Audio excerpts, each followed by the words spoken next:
بەڕاستی جەنابی باوکم بڵێم دینداری و تێگەشتنی لە ئاین و خولیای ئاینی ئەگەڕێتەوە بۆ پێشکی مایەوەکە و هەر بە گەنجێتی خولیای مزگەوت و دەرس و دەورەوانە بووە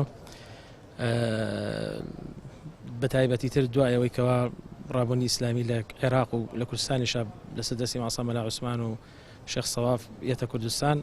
ماوەکم پەیوەندیەکە بە حەڵقەکانی مزگەوتی ماسە مەلا عوسمان لە مزگەوتی پاشا و مزگەوتی شافعی و ئامادەی دەرزەکانی بێ لەگەڵ ئامۆزایەکی باوکم خۆیە کە ناوی مامۆستا لایەقە ئێسەما و خۆی گەورە تەمەندرێژی کە ئینشاءالله ئیتر هەر وردەوردە لەگەڵ مامۆستا ژیا و پەیوەندی هەبوو پاشان مامۆستا مەلا عەلی بەڕەحمەت بێ و مامۆستا مەلا عوسمان و مامۆستا مەلا سدیق و مامۆستا مەلا عومەر و هاتشووی هەبوو لەگەڵ یانە ئەوە بوو کە ئەتاوەکو ساڵی 1970 من مناڵ بووین ئێمە بەحاڵ بیرمانێت کە باوکم لەگەڵ جەنابی مامۆستا مەلا عوسمان و مامۆستا مەلا عەلی و ئەو زانایە بەڕێزانە هیجرەتی کرد بۆ ئێران و ئەو بزنە ئیسلامیان دروست کرد و بەشداریکی بەرچاوی هەبووە خەڵکی شایەتی زۆری بۆ هەدەن کاک حاجی غەریب یەکێک بوو لە فەرماندە دڵسۆزەکانی بزوتنەوەی ئیسلامی لە ڕاپەڕینی بەهاری 92 بەشداری کرد کەسێکی خاکی بوو و کەسێک بوو بەڕاستی ئەتوانین بڵین خۆشەویست بوو لای مسلمانان دڵی پاک بوو بەرامبەر بە هەموو مسلمانێک و ئەو ڕێبازەی کە لەسەری بوو بەردەوام بوو تا ئەو سات و کاتەی کە لە ژیان ماڵاوایی کرد زمانی بە شەهادەتی لا ئیلاهە ئیلەڵڵا تەڕ بوو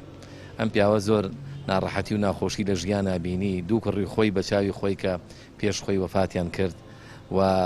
زیندانی ئەمریکەکانی بینی لەگەڵ مامۆستا مەلا عومەری ڕەحمەتی و مامۆستا مەلا عەلی ڕەحمەتی لە زیندانی ئەمریکەکان بوو 15 ڕۆژ و دڵسۆزی هەموو مسلمانان بوو و ئەو کەسە بوو کە ئەلحەمدولیلا توانی خێزان و خانەوادە و مناڵەکانی لەسەر بەرنامەی لا ئیلاهە ئیلەڵڵا پەروەردە بکە و ئەلحەمدولیلا ئێستا کوڕوکچەکانی هەمووی ئەهلی قورئان و ئەهلی نوێژ و ئەهلی بانخوازی ئیسلامین و دڵخۆشین بەوەی کە ئەلحەمدولیلا ئەم پیاوە یعنی ڕیشی لە ئیسلامەتیا سپی کرد و ئەوەی کە مسلمانان لایەنە ئیسلامیەکان کە لە کوردستانە هەن